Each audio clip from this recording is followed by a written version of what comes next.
Welcome to the Consulting Leaders Podcast, where we talk about the business of consulting. Whether you're looking to grow your practice or learn from the stories of leaders in consulting, you're in the right place. I'm your host, Guillaume Jouvencel, ex-PwC and co-founder of GHA Marketing. Join me as I interview the best consultants in their niche. Let's get on with the show.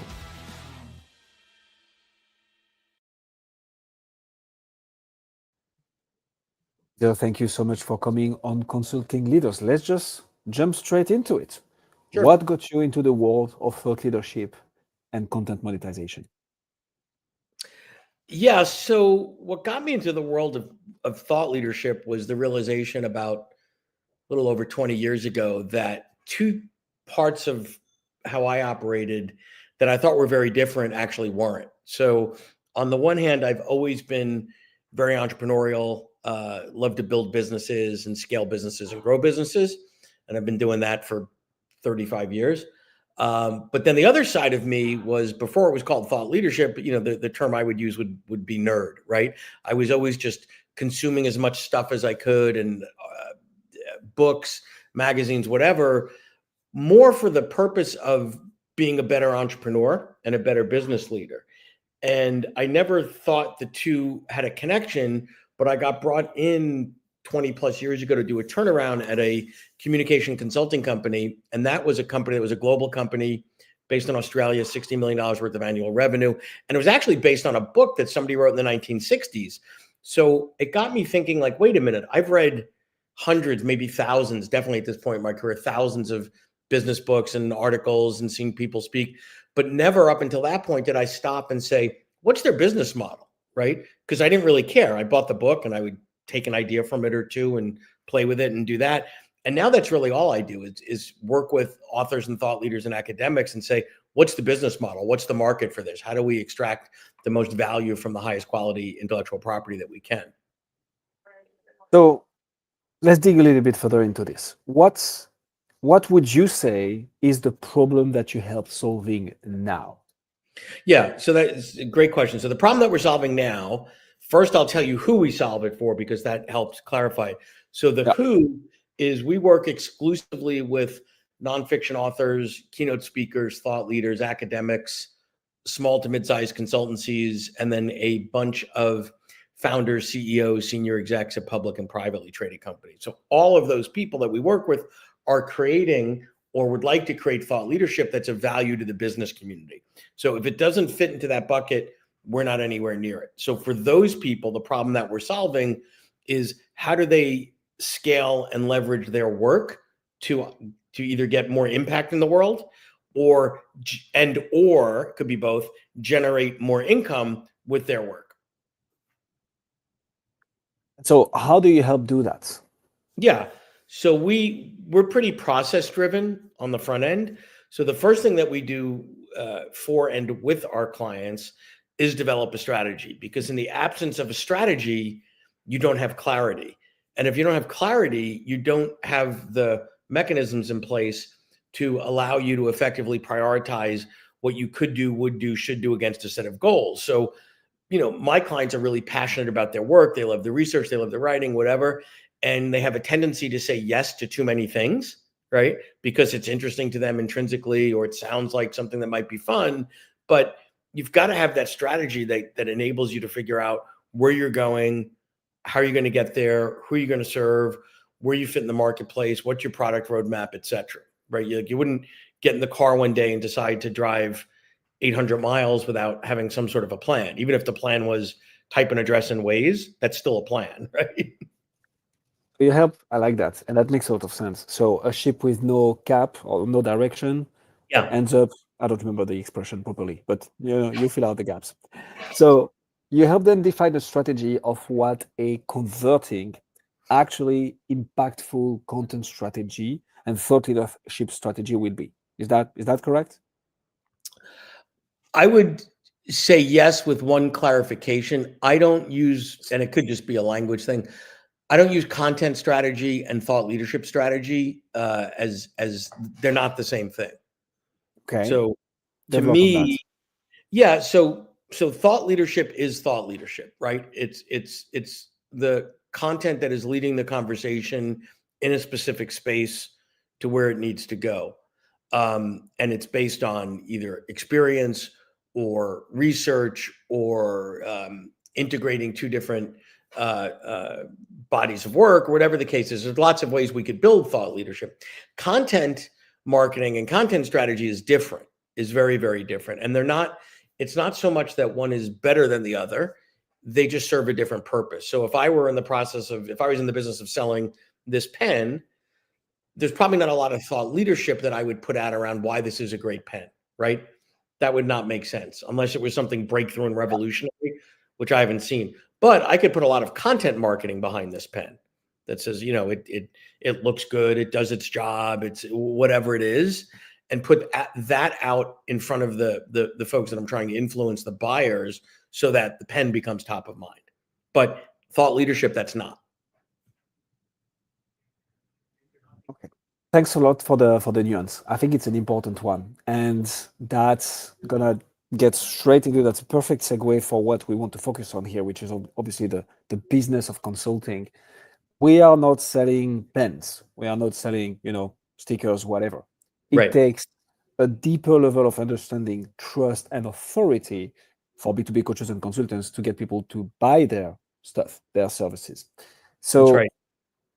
You help those people with defining that thought leadership strategy. Do you help with implementation as well? Or yes. Once they have the strategy? Okay. How do you do that? Yeah. So once a strategy is done and there's agreement or alignment with the client, then the next conversation is, okay, what are we doing with this? Because, a beautifully crafted strategy is of no value to anyone. It's a waste of my time and the client's money if it's not implemented and executed. It's an academic exercise. So the next thing is, okay, how are we going to implement and execute this? So there's lots of things that we do for our clients to do that in terms of the developmental side, the go-to-market side, the building the products, the offerings, the outreach, whatever. There's a lot of things that fall under that, many of which we do, and some that we don't, that we might have a partner that we would refer to. That makes a lot of sense. Okay. Now, I was going to say a bit of a curveball for you, but it's going to depend on you. How do you market? How do you brand yourself? How do you make people aware of, that problem, your solution? Yep. How do you approach all this? It's a great question. And I would argue that if you're a consultant and you can't answer this question, you're in trouble.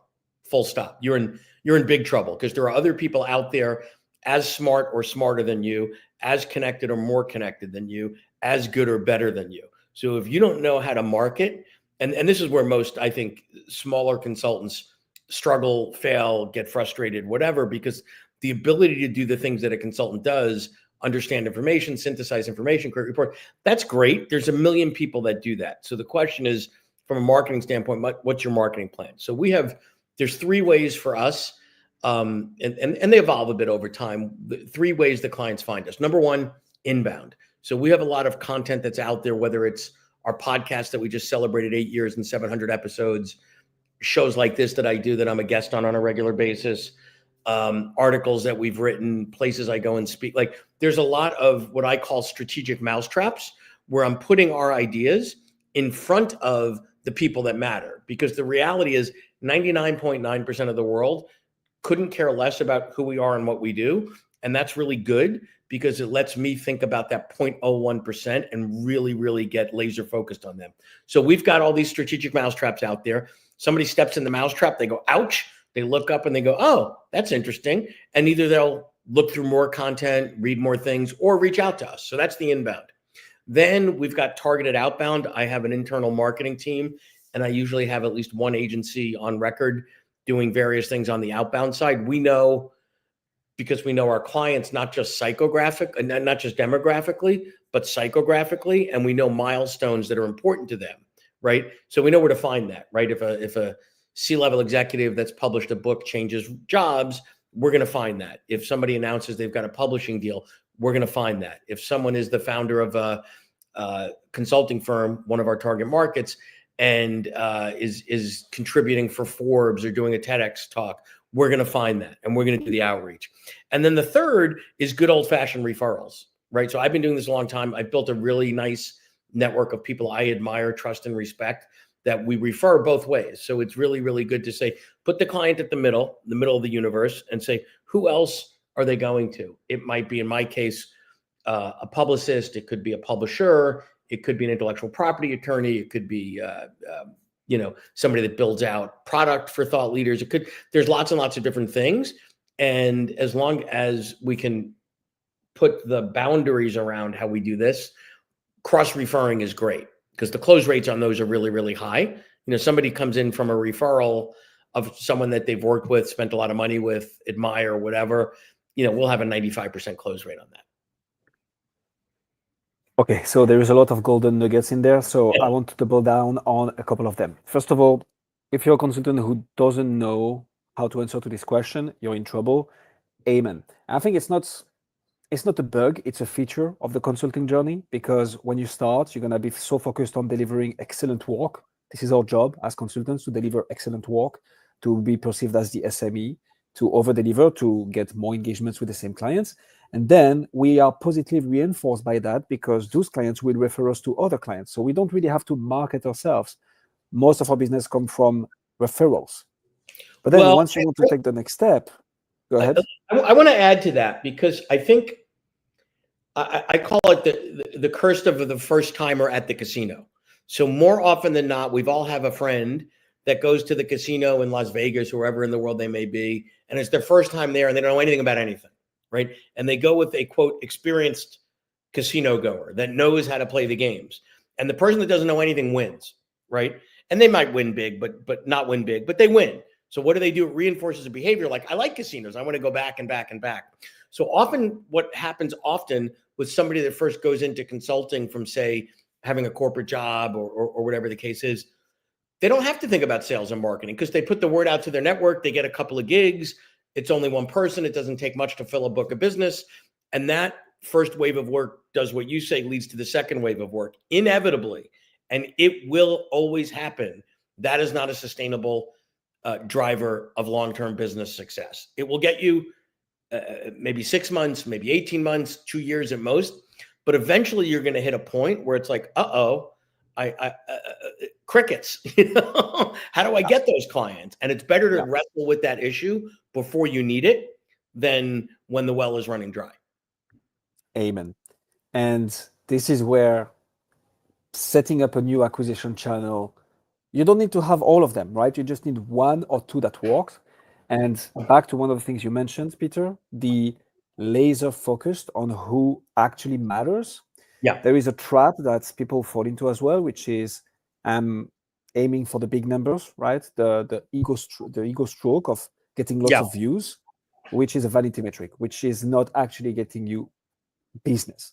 And like being very targeted, being very clear on who is your avatar. Clearly you are. That's super interesting. And also like at milestones within one's career, and knowing where to find those is super, super important. And then there is this thought leadership, content strategy. Two of the big difference that will attract and like all the whole sales process. But I like that a lot. So how do you go from that? Okay, we have our mouse traps. I like the analogy. Our content strategy, we have a very targeted outbound. Actually, you know what? Let's dig into this one. Marketing agency. So I think that's something a lot of consultants get burnt by. And here I'm biased. I'm a marketing agency. But so from your experience, why are you always getting the help of one marketing agency at least? How do you select them? And how do you work with them to make it a successful partnership? Yeah, I'll share with you my experience. I wish I had the answer to that question, but I don't know that anybody does. So I'm a marketing guy. I'm a sales and marketing guy. That's what I've been doing for most of my career. Right now, I've been doing it as a consultant, but I get sales and marketing. Not everybody does. Okay. So there are things that we do all the time, right? In-house. We've got a newsletter, and we've got, if you check the boxes on our hygiene, we're brushing our teeth and bathing. We're doing the right things, right? So the agencies, every now and then, I know what our capabilities are and what they aren't, right? So we are not great at SEO, nor do I want to be great at SEO. We are not great at, using new and like now outbound using enhanced by AI is a new thing. So I always look at agencies to say, okay, what's my risk? What's my potential reward? How do I limit that? What are the goals? So we're both clear. right, as to what the goals are.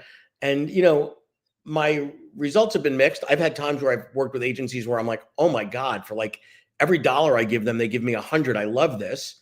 And then there are others where we're going nowhere fast, right? And I think, like, if we're to think about this high level, I think there's one group of agencies that's trying to sort of beat the algorithm. They've got some sort of mystery hack and it's a magic potion and it's going to do this, that, and the other thing and whatever. You might get a little bit of juice out of that lemon, but it doesn't work over the long term. I think the agencies, at least from my experience, that do best for us, they understand marketing, professional services. So just because somebody's been an agency and they've marketed restaurants or something like that doesn't mean that skill is transferable. Professional services is different, full stop, right? So how do they market those? What are they doing to do that? And I think as an owner of a consultancy, you have an obligation to yourself and your brand to make sure that you understand what they're doing, because your worst case isn't that you spend some money and they don't get you clients. Your worst case is you spend some money, they don't get you clients, and unbeknownst to you, they've done, really bad things to your brand by marketing or communicating in a way that is not aligned with your values, or they're spammy, or they're making ridiculous promises. And if you are on the receiving end of that, not only would you just say no, but that brand is irreparably harmed for some point in the future when you might touch base with them. They're going to remember that bad experience. So I think managing the downside is almost unlimited, where the upside does have some limits. Of that, and this is why I think most consultants are reluctant to hire an external agency, because there is that huge risk. It's not like, hey, worst case it doesn't work and we are paid per results anyways. It's like, no, if you spam a gazillion people via email in my name, that's going to be bad for my reputation. So right. If I understand you properly, Peter, track record, obviously, do they have a track record of helping professional service firms, not only branding and marketing, but acquiring clients? So these you can check via testimonials, case studies, making sure that they are out there for a while, but that they have actually obtained results for people like you. Yes. I like what you said around being crystal clear on what they are doing and how, which is linked to the reputation play, because you want to know, okay, I want to set up an acquisition channel that makes sense to me as well. And we're going to talk about that. And the thing I would just add to this is there is a lot of noise out there. Anybody can claim anything. I would say any time that you're spending and money that you're spending into something that is not getting you into calls with potential clients is not something that you want to do. What I mean by that is there is the brand play, that's being very clear, but a marketing agency that's going to do a whole bunch of stuff and that's not translating into calls. Yeah. This is obviously with your ideal clients, right? I can get you calls with anybody on earth, but will they be working with you? Probably not. So like those are the things that you need to bear in mind.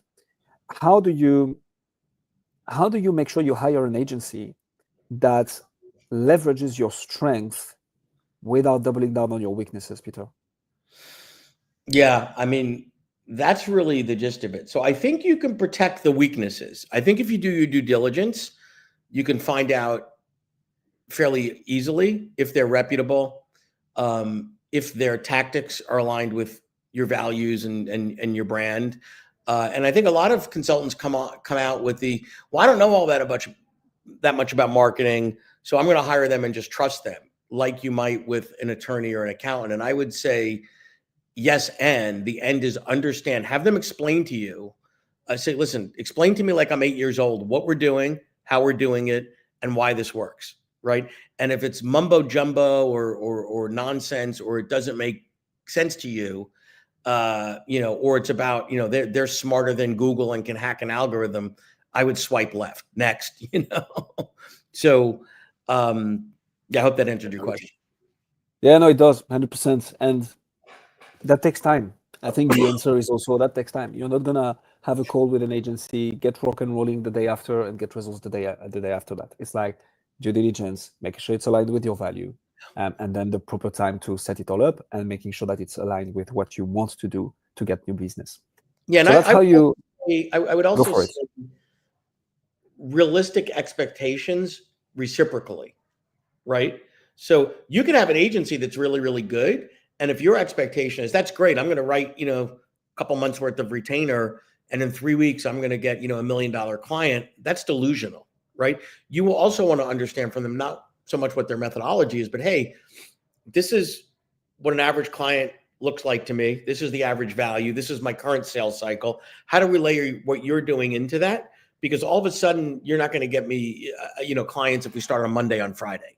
Maybe that happens by accident, but like what are realistic expectations? Maybe it takes a couple months for you to get, set up or tweak the copy or whatever. But what can we expect over a realistic period of time? And I think small consultants are impatient and they want immediate gratification. Bringing on an agency is not a 1 month, 2 month venture. You have to be thinking at least 6 to 12 months in order to bear fruit. And if you can't finish that, don't start it. I think that's very important.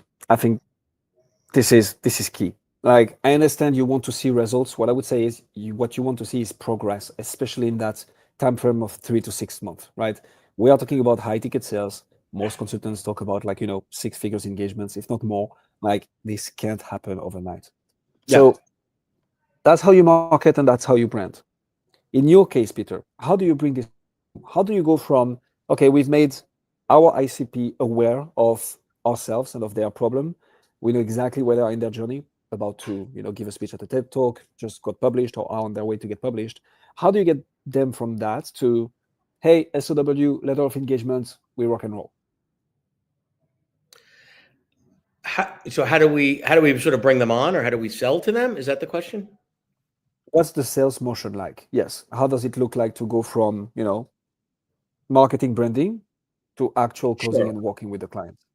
So it varies depending on where the lead's coming from. So if it's a referral, they've already been teed up by a mutual acquaintance that said, hey, based on what you're doing with me, you should talk to Thought Leadership Leverage because A, B, and C. They've worked with clients like you. They do this kind of thing, whatever. So it depends, right? I think that to me, it's about early on, having at least one conversation that says, hey, let me tell you who we are and what we do. You tell me who you are and what we do. I can tell you if that's even, I've been doing this long enough to know, like, if somebody comes to us and they're not in our sweet spot, I would say to them, hey, that's great. What you're doing is really interesting. I'd love to be able to help you, but that's outside of my capabilities. I don't work with people like you. I don't know what to do. So, and if I know somebody else, maybe I can recommend you. So make sure that you're working with people that you know that you can be successful for, that you've got the proven track record with. Walk them through the process, walk them through the methodology. What I do is I don't like to spend a lot of time on the, like in my world, I don't need 6 or 8 phone calls. I need maybe 2 to be able to close a client on a 5-figure engagement to start, which is not an easy thing, but you got to be able to hone in on the pain points, be able to get them comfortable that you know what you're doing, that you're competent, and give examples that are relevant to them. So people go to our site all the time and they look at some of the testimonials or some of the gallery or whatever, and they see me with some of these sort of rock stars that are, like icons in the business world. And I'll say to them, that's great, but that's not you. So let me give you 5 examples of people that you've probably have never heard of that I've worked with, that when I started with them, they were in a similar situation to where you are. They were single shingle or they came out of academia, whatever the case is. And let me tell you those stories, because those are actually more relevant stories to you. Yeah, I can tell you, I can name drop and tell you the time I met so-and-so, or, I was backstage with Richard Branson. That's fine, but that's not relevant to you. So I think you have to signal to them, I see you, I get you, I'm comfortable bringing you on. And I'll tell them early on, like, listen, I've been doing this a long time. And what I don't want to have is a conversation with you in 90 days where I just leased a problem, where I brought you on as a client and for whatever reason, you're not happy. I'd rather you know how this is going to work, what the expectations are, et cetera, et cetera. And if you're not comfortable with that, that's fine. But I'm not going to change our system and process and methodology or make some crazy promise of, you'll get a 10x return in 3 weeks or something like that. Amen to that. And it's back to knowing exactly who you want to get in front of. And if you know that, you will be able to give them the exact case studies of people like them that you've helped. I like that a lot. And we have long sales cycles, but when you oil sufficiently the sales process, you can shorten that sales cycles and get it done into as you are doing, Peter. Okay. When I was working at PwC, PricewaterhouseCoopers, what the partner who taught me everything told me then was, Guillaume, there are two types of consultants. There are the hunters and there are the farmers. And he was like, I'm a hunter. I love the smell of fresh blood in the morning. I love going after new business. And he was like, the consultants growing the fastest and bringing the most money in, though, are the farmers. The ones who are able to take that initial engagement, over-deliver, and transform it into a multi-layered, multi-year project that's going to feed the whole team and potentially adjacent teams at PwC. How do you farm, Peter? How do you take that initial engagement with the client and transform it into a multi-layered, multi-year project that consultants can learn from? Yeah. So I think one of the things that we've tried to do organizationally is hunt and farm, because if you're only good at one, that's a weakness. So there's a time to hunt and there's a time to farm. So I would go back and say, like, I'm probably by default more of a hunter, right? Bill, my COO, is more of a farmer. So the trick is you have to have, okay, if I could bring the business in and our first engagement looks like this, you have to also realize that, what are you hunting for, right? So to us, it has to be reasonable. If you haven't worked with us before, we've got to over deliver and prove ourselves. So our first engagements are not 6 figures, they're 5 figures. Now that's still a significant investment for some, but we're not asking for $1 million, right? So the first engagement is reasonable. It's short, it's discreet, it's 6 weeks. We're telling you exactly what we're going to do and how we're going to do it. And each and every time we try to over deliver. Not so we run at a loss, because we don't run at a loss, but we over deliver to impress them. Because the whole goal for us is, we call it SOW2. What does statement of work 2 look like? And how are we going to get there? What does statement of work 3 look like? And how we're going to get there? And if you don't have that internal vision or plan inside the organization, you're going to wind up churning a lot, because you have to say, okay, if a client comes in here and they pay X, what's the next bite of the apple? How do we keep them for a couple of years and provide value? It's not just about you, but keep them in a mutually beneficial way, so they're getting value every step of the way. So I think too many consultants think, oh, I just need to bring a client in, and then where that falls apart is the client might really love them and like them and respect them, and then they'll say to them, I need this done. And they say yes to too many things that are outside of their core. So if you bring in a plumber and you like the plumber, you don't say to the plumber after, well, I've got some electrical work that needs to be done, and you're a nice guy. What do you know about electricity? And he might say, well, I could probably do that one job. Eventually, they're going to get in over their heads, right? And they're going to disappoint you. So stick to your lane, but have a clear roadmap of what that client journey looks like.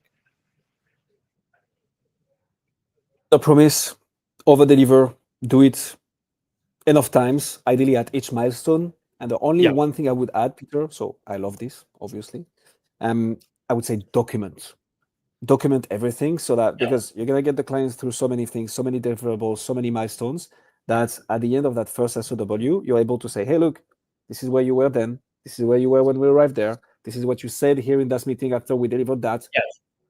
Here is the roadmap and the next things. When do we start? Don't say when do we start, but like, this is how you can continue with even further engagements. Well, and I think the other thing for smaller consultants is, and it's a little bit different for everybody depending on what you're working on. If your buyer is not what I would call a sophisticated buyer of consulting services, right? So when you were at PwC, you're selling into the Fortune 1000, and I would argue that each and every one of your clients have bought services similar to yours before. They know how to work with a consultant. They know what to expect from a consultant. In my work, I would say 60% or more of my clients haven't worked with anyone in professional services, and 95% or more haven't worked with anyone that does what we do. So that's good and that's bad, right? So it's good because we have to set the expectation, but they're not unsophisticated people. They're really smart people, but they don't know sometimes where does this engagement end? So to your point, document, we're really good about saying, here's what we're going to do over the next 6 weeks. These are the milestones, these are the deliverables, boom. And we're developing a strategy. We're not executing on that strategy for that money. So when they come, if they were to come back, and we've learned this by being in the trenches, right? Say, oh, well, now you're going to execute that. Sure, let's have that conversation. That's another engagement, right? Oh, I thought that was part of the blah, blah, blah. I'm like, no. So you let me go back to what we agreed to, what we mapped out. nowhere in there is it implied or it actually says the opposite, that this is just about developing a strategy, because executing a strategy could take 5 years, right? 100%. Peter, I like this a lot. So clearly you own your craft. I like the different acquisition channels that you have.